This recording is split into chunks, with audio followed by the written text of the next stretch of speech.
Hello everyone.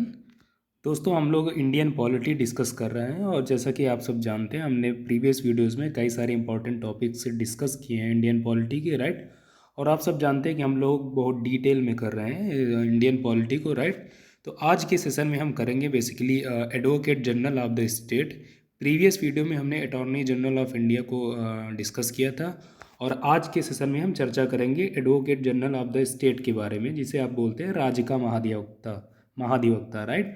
तो हम समझेंगे बेसिकली कि क्या कुछ होता है आपका ये जो राज्य का महाधिवक्ता, ये क्या होता है और संविधान में इसके बारे में कहाँ चर्चा की गई, इसका अपॉइंटमेंट कैसे होता है, इसका टेन्योर कितना होता है और बेसिकली इससे रिलेटेड कुछ जो और फैक्ट्स हैं। हम इसका रोल देखेंगे, ये रोल क्या होता है, इसका फंक्शंस ड्यूटीज़ क्या होती है, इसके राइट्स क्या होते हैं, राइट। और लास्ट में हम देखेंगे इस टॉपिक से रिलेटेड जो कुछ मोस्ट इंपॉर्टेंट आर्टिकल्स हैं उनको हम डिस्कस करेंगे, राइट। तो चलिए वन बाय वन सबसे पहले इसकी बेसिक बातें हम डिस्कस कर लेते हैं। This one. तो संविधान के सबसे पहले आपको मालूम होना चाहिए कि किस अनुच्छेद में इसके बारे में चर्चा की गई है। तो संविधान के आर्टिकल 165 165 में आपको बताया गया है कि there shall be an office of the advocate general for the states, यानी जितने भी आपके प्रोविंस होते हैं, बेसिकली स्टेट का मतलब प्रोविंस, उन सभी राज्यों में आप देखेंगे एक ऑफिस होगा और वो ऑफिस किसके लिए होगा, तो एडवोकेट जनरल यानी राज्य के महाधिवक्ता के लिए, राइट। तो आर्टिकल 165 में इसके बारे में बताया गया और ये बताया गया कि जो आपका महाधिवक्ता होगा वो राज्य का सबसे बड़ा आप देखेंगे लॉ ऑफिसर होगा, राइट। यानी he is the highest law officer in the state. ये आप ध्यान रखेंगे, अंडरलाइंड जो चीज़ें होती हैं वो इंपॉर्टेंट होती हैं बेसिकली एग्जामिनेशन के पॉइंट ऑफ व्यू से, राइट। और जैसा कि पहले आपने जो प्रीवियस वीडियो में देखा था अटॉर्नी जनरल ऑफ इंडिया के बारे में, वो आप देखेंगे कंट्री का जो देखेंगे नेशनल स्तर पर वो देश का सबसे बड़ा लॉ अफसर होता है। उसी तरह राज्य में आप देखेंगे जो महाधिवक्ता होता है वो राज्य का सबसे बड़ा लॉ अफसर होता है, राइट। इसी वजह से जो आपके ये advocate general of the states होते हैं ये किसको करस्पॉन्ड करते हैं, तो अटॉर्नी जनरल ऑफ इंडिया को। आप ध्यान रखेंगे जितने भी आपके डिफरेंट स्टेट्स के जो सभी वो होते हैं एडवोकेट जनरल, राइट, वो सारे के सारे आप देखेंगे करस्पॉन्ड करते हैं किसको, एजी को, यानी अटॉर्नी जनरल ऑफ इंडिया। और एजी के बारे में हमने आपको बताया था कि ये आर्टिकल 26 में संविधान में इसके बारे में चर्चा की गई, राइट। और एजी से रिलेटेड जो भी इंपॉर्टेंट फैक्ट्स थे हमने प्रीवियस वीडियो में डिस्कस किया। अगर आपने वो वीडियो नहीं देखा है तो कुमार पीसीएस एकेडमी की जो इंडियन पॉलिटी यानी भारतीय राज्य व्यवस्था की जो प्लेलिस्ट है उसमें वो वीडियो पड़ा है।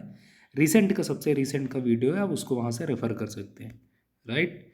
नेक्स्ट, अब इसका अपॉइंटमेंट कैसे होता है, इसका टेन्योर कितना होता है, वो चीज़ें आप देख लीजिए। तो he is appointed by the governor. सबसे पहले आपको ये मालूम होना चाहिए कि जो आपका राज्य का महाधिवक्ता होता है इसका अपॉइंटमेंट किसके द्वारा किया जाता है, तो राज्य के गवर्नर के द्वारा, राइट। हमने बताया था आपसे जो एजी होता है अटॉर्नी जनरल ऑफ इंडिया, वो किसके द्वारा अपॉइंटेड होता है, तो प्रेसिडेंट ऑफ इंडिया के द्वारा उसका अपॉइंटमेंट होता है, राइट। और इसी वजह से आप देखेंगे राज्य में जो इसका अपॉइंटमेंट कौन करेगा, तो राज्य में आप जानते हैं जो कि राज्य का जो प्रमुख होता है संवैधानिक तौर पे वो गवर्नर होते हैं, राइट। तो फिर गवर्नर ऑटोमेटिकली देखेंगे इसका अपॉइंटमेंट करते हैं। और एजी के बारे में हमने आपसे बताया था कि उसकी क्वालिफिकेशन के बारे में, उसे जो बेसिकली जो सुप्रीम कोर्ट होती है उसका जज बनने की उसके पास योग्यता होनी चाहिए, राइट। और सुप्रीम कोर्ट के जज बनने की योग्यता कहने का मतलब ये हुआ कि सबसे पहले आप भारत के नागरिक हो, सिटीजन ऑफ इंडिया होना चाहिए, राइट। इसके साथ साथ आप देखेंगे आपने किसी राज्य के किसी कोर्ट में न्यायाधीश के तौर पर काम किया हो या 10 साल आपने वकालत के तौर पर प्रैक्टिस की हो, ये उसके लिए सुप्रीम कोर्ट में जज बनने की योग्यताएं होती हैं।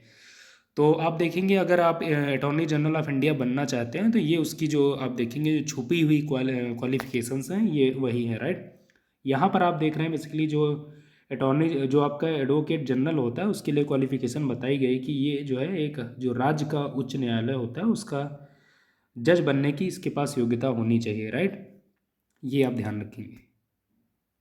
नेक्स्ट, फिर आप देखेंगे अगर इसके टेन्योर की बात की जाए तो आपको मालूम होना चाहिए कि संविधान में इसके टेन्योर के बारे में एज सच कोई बात नहीं की गई है, इसका टेन्योर कितना होगा, राइट। और ना तो इसके रिमूवल के बारे में कोई चर्चा की गई है आपके संविधान में। इसी वजह से आप देखेंगे जो basically advocate general of the states होते हैं they holds office during the pleasure of the governor, right. यानी जो आपके गवर्नर होते हैं उनके प्रसाद पर्यंत ये कार्य करते हैं, जब तक गवर्नर की इच्छा होती है तब तक ये अपने पद पर आसीन रहते हैं। और अगेन आप जानना है बेसिकली यहाँ गवर्नर की इच्छा का मतलब होता है councils of minister, right, council of ministers. हम स्टेट की जो काउंसिल ऑफ मिनिस्टर्स होती है हम उनकी बात करें। अगेन फिर काउंसिल ऑफ मिनिस्टर आप जानते हैं लीड किसके द्वारा की जाती है, तो chief minister of the state, right. Simply आप ये समझ सकते हैं चीफ मिनिस्टर की जब तक इच्छा होती है, जो राज्य का महाधिवक्ता होता है वो इस पद पर आसीन रहता है। आपको ये ध्यान रखना है। गवर्नर तो आप देखेंगे एज ए फॉर्मेलिटी आप देखेंगे, सब चीज़ें करने के लिए होते हैं बस, राइट। नेक्स्ट नेक्स्ट आप देख रहे हैं he may also quit his office by submitting his resignation to the governor. जो महाधिवक्ता होता है वो किसी भी समय देखेंगे अपना रेजिग्नेशन लेटर लिख के गवर्नर को सौंप के अपने पद से त्यागपत्र दे सकता है, ये आप ध्यान रखेंगे। नेक्स्ट अब कुछ इंपॉर्टेंट पॉइंट्स हैं इसमें आप देख लीजिए। जो इसके वेतन भत्ते होते हैं बेसिकली वो भी आपके संविधान में चर्चा नहीं की गई उनके बारे में, राइट। इसमें आपको बताया गया है कि the remuneration of the advocate general of the state is not fixed. यहाँ पर हाईलाइटेड है इसी वजह से क्योंकि इंपॉर्टेंट है, इज़ नॉट फिक्स्ड। सवाल में आपको बताया जाएगा कि संविधान में इसके बारे में चर्चा की गई, इज फिक्स्ड, तो वो गलत हो जाएगा, राइट। आपको ध्यान रखना है is not fixed by the constitution, right. He receive such remuneration as the governor में डिटरमाइन। कौन डिटरमाइन करता है? गवर्नर। केंद्र के स्तर पे हमने जब अटॉर्नी जनरल के बारे में बात की थी तो वहाँ पर जो प्रेसिडेंट होते हैं वो डिटरमाइन करते हैं, राइट, इसका रेम्यूनरेशन, राइट। और राज्य, चूंकि ये राज्य तो यहाँ पर कौन डिटरमाइन करेगा? गवर्नर डिटरमाइन करेंगे, ये आपको ध्यान रखना है। अब नोट आपको एक छोटा सा यहाँ पर दिया गया है, दिस वन इंपॉर्टेंट नोट है। The tenure of office of the advocate general is not fixed bye constitution. जैसा कि पहले आपसे बताया गया कि संविधान में इसके जो टेन्योर के बारे में चर्चा नहीं की गई, नॉट फिक्स्ड है, right. Further the constitution does not contain the procedure and grounds for his removal. ना तो संविधान में इसके बारे में चर्चा की गई कि इसे किस प्रकार से हटाया जाएगा, वो कौन सी क्राइटेरियाज होंगी, ये सारी चीज़ें भी संविधान में नहीं देखने को मिलती है, राइट, ये आप ध्यान रखेंगे। इसी वजह से ये जो आप देखेंगे जो गवर्नर होते हैं वो, सॉरी, जो advocate general of the states होते हैं वो बेसिकली काम करते हैं जो गवर्नर होते हैं उनके प्रसाद पर्यंत, यानी प्लीजर ऑफ द गवर्नर, ये आप ध्यान रखेंगे। और सिंपली आपको ये ध्यान रखना है कि ये तब तक बस अपने पद पर आसीन रहते हैं जब तक एक जो राज्य की सरकार होती है जब तक वो रहती है। जैसे ही उसका विघटन हो जाता है तो बाय डिफ़ॉल्ट देखेंगे ये जो आपका advocate general of the states होता है वो भी आप देखेंगे अपने पद से पदच्युत हो जाता है, राइट, ये ध्यान रखेंगे। लेकिन कई बार आप देखेंगे जो स्टेट की गवर्नमेंट होती है वो इनको इनके समय से पहले भी इनको जो है इनके पद से पदच्युति दे देती है, ये आप ध्यान रखेंगे। नेक्स्ट अब इसका फंक्शन देख लीजिए, राइट। तो फंक्शन बहुत इंपॉर्टेंट है, फंक्शन पूछ लिया जाता है। तो एक दो फंक्शन है जो उनको आप देख लीजिए। सबसे पहले this one, to give advice to the government of the state upon such legal matters which are referred to him by the governor. सबसे पहले आपको ये ध्यान रखना है ये फंक्शंस करने के लिए इसे रेफ़र कौन करेगा? तो गवर्नर रेफ़र करेंगे, राइट। और किन मामलों पर? तो जो कुछ लीगल मैटर्स होते हैं, विधिक मामले होते हैं राज्य के, उन मामलों पर आप देखेंगे एडवाइस करने के लिए किसको? गवर्नमेंट ऑफ द स्टेट, यानी स्टेट गवर्नमेंट को एडवाइस करने के लिए ये आप देखेंगे कार्य करते हैं जो आपके राज्य के महाधिवक्ता होते हैं, राइट। और इसी तरह आप देखेंगे जो कुछ और लीगल टाइप के जो कुछ मामले होते हैं उन पर आप देखेंगे एडवाइस करने के लिए या उनको परफॉर्म करने के लिए ये एक्टिव होते हैं, राइट। कौन? Advocate general of the state. और अगेन आप जानते हैं ये काम को इसके द्वारा सौंपा जाता है तो गवर्नर महोदय के द्वारा, ये ध्यान रखेंगे। नेक्स्ट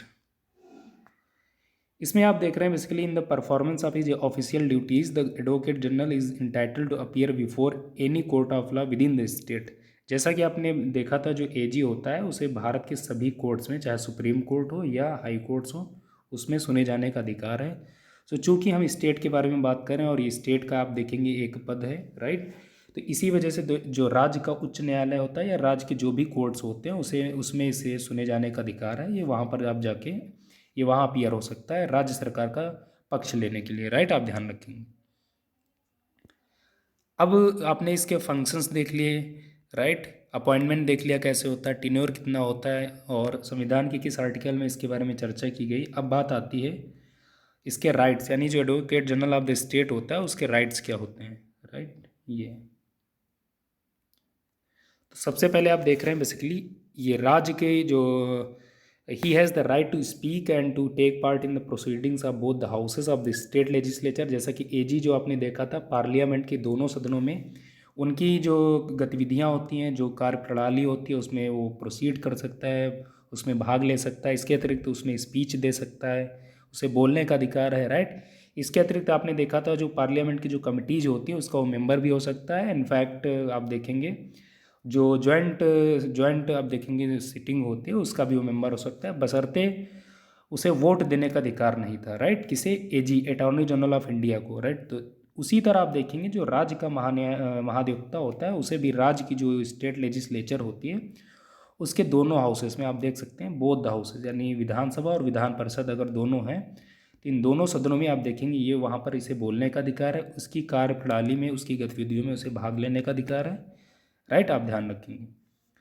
और राज्य के जो सदन होते हैं यानी विधानसभा और विधान परिषद उसकी किसी भी कमेटी का ये मेंबर भी हो सकता है, लेकिन आपको ध्यान रखना है इसे भी देने का अधिकार नहीं है, ये इंपॉर्टेंट है, आप ध्यान रखेंगे। But without a right to vote, यानी जो महाधिवक्ता होता है इसे भी वोट करने का अधिकार नहीं है राज्य स्टेट लेजिस्लेचर में। इंपॉर्टेंट फैक्ट्स आप ध्यान रखेंगे फ्रेंड्स। जो इंपॉर्टेंट पॉइंट होते हैं उनको डिफरेंट कलर में या कई बार आप देखेंगे मैं हाईलाइट कर देता हूँ इस वजह से, ताकि आप कंफ्यूज ना हो। एग्जामिनेशन में इन्हीं पॉइंट से आप देखेंगे सवाल बनाए जाते हैं, राइट। अगेन आप देख रहे हैं जो आपका स्टेट का जो महाधिवक्ता होता है उसे वही सारे आप देखेंगे सुख सुविधाएं या जो प्रिविलेजेस हैं वो दिए जाते हैं जो राज्य के एक विधायक को दिए जाते हैं, राइट। आप देख सकते हैं he enjoys all the privileges and immunities that are available to member of the state legislature, आप ध्यान रखेंगे, राइट। ये राज्य के विधान अब देखेंगे जो विधानसभा होती है, जो विधान परिषद होती है, उसके जो मेंबर होते हैं उनको जो सुख सुविधाएं लाभ दिए जाते हैं वही आप देखेंगे राज्य के महाधिवक्ता को भी उन लाभ से सुसज्जित किया जाता है। नेक्स्ट, अब फ्रेंड्स हमने इस टॉपिक के जो जितने भी कोर पॉइंट थे हमने उनको डिस्कस कर लिया है, राइट। अब एक छोटे से जो पॉइंट्स हैं उनको हम देख लेते हैं। ये बेसिकली इंपॉर्टेंट होते हैं जो आपके प्रीलिम्स के एग्ज़ाम होते हैं, राइट। इनफैक्ट जितने भी स्टेट के पीसीएस एग्ज़ाम्स होते हैं या फिर वनडे एग्ज़ाम्स आप देखेंगे वहाँ पर इसी टाइप के सवाल पूछे जाते हैं, राइट। तो आपको ध्यान रखना है इस टॉपिक से जो आर्टिकल 165, 3 इंपॉर्टेंट आर्टिकल्स याद रखने हैं, राइट। 165 में आपको बताया गया है कि there shall be an office for the advocate general of the state, यानी कि राज्य के जो महाधिवक्ता होता है उसके बारे में बताया गया है संविधान के अनुच्छेद 165 में। लेकिन आपको ये चीज़ ध्यान रखना है कि संविधान में कहीं पर भी आप देखेंगे इसके टेन्योर के बारे में चर्चा नहीं की गई, ना तो इसका रिमूवल कैसे किया जाएगा, किस प्रोसेस से, वो भी नहीं बताया गया, राइट। संविधान के 177 में आप ध्यान रखेंगे बहुत इंपॉर्टेंट बात बताई गई है। 177 में जो एडवोकेट जनरल होता है बेसिकली आप जानते हैं कि ये स्टेट लेजिस्लेचर में इसे बोलने का अधिकार है, उसकी जो प्रोसीडिंग्स होती है उसमें भाग लेने का अधिकार है, कमिटी का ये मेंबर बन सकता है। तो इन संदर्भों में इसे जो ये राइट्स दिए गए हैं ये बताया गया संविधान के अनुच्छेद 177 में, यानी ये राइट्स आर्टिकल 177 में मेंशन है, राइट। अब संविधान के आर्टिकल 194 में बताया गया है बेसिकली इसकी जो पावर्स हैं और जो इसे प्रिविलेजेस दिए जाते हैं वो सारी चीज़ें संविधान के अनुच्छेद 194 में चर्चा की गई उनके बारे में, राइट। तो आपको बेसिकली 3 आर्टिकल्स याद रखने हैं। पहला है article 165 that is advocate general of the state. दूसरा आर्टिकल 177 ये आपको बताता है rights of advocate general as respects the houses of the state legislature and its committees, right. Third जो इम्पोर्टेंट आर्टिकल है दैट इज़ आर्टिकल 194, ये आपको बताता है कि powers, privileges and immunities of advocate general of the states. ये सारे points आपको फ्रेंड्स हमेशा पैरट करने हैं, राइट। सो फ्रेंड्स आज के इस टॉपिक में हमने इंडियन पॉलिटी का जो एक इम्पॉर्टेंट चैप्टर है that is advocate general of the states, हमने उसके बारे में चर्चा की। मेरा प्रयास था कि इसके जितने भी डायमेंशंस थे वो सारे के सारे आपके सामने खोल के रख दिए जाए। एग्जामिनेशन हॉल में चाहे जैसे सवाल फ्रेम किया जाए, आप किसी भी असुविधा में ना रहें, किसी भी असमंजस में ना रहें, किसी भी आप डिलेमा में ना रहें, किसी भी आप कन्फ्यूजन में ना रहें। इसी वजह से हमने इसको इतनी डिटेल से किया है। अगर आपने इस वीडियो को ठीक से किया है तो मेरा ऐसा मानना है कि आप सवाल कितना भी टफ बना दिया जाए आप उसको वेरी इजीली टैकल कर पाएंगे, राइट।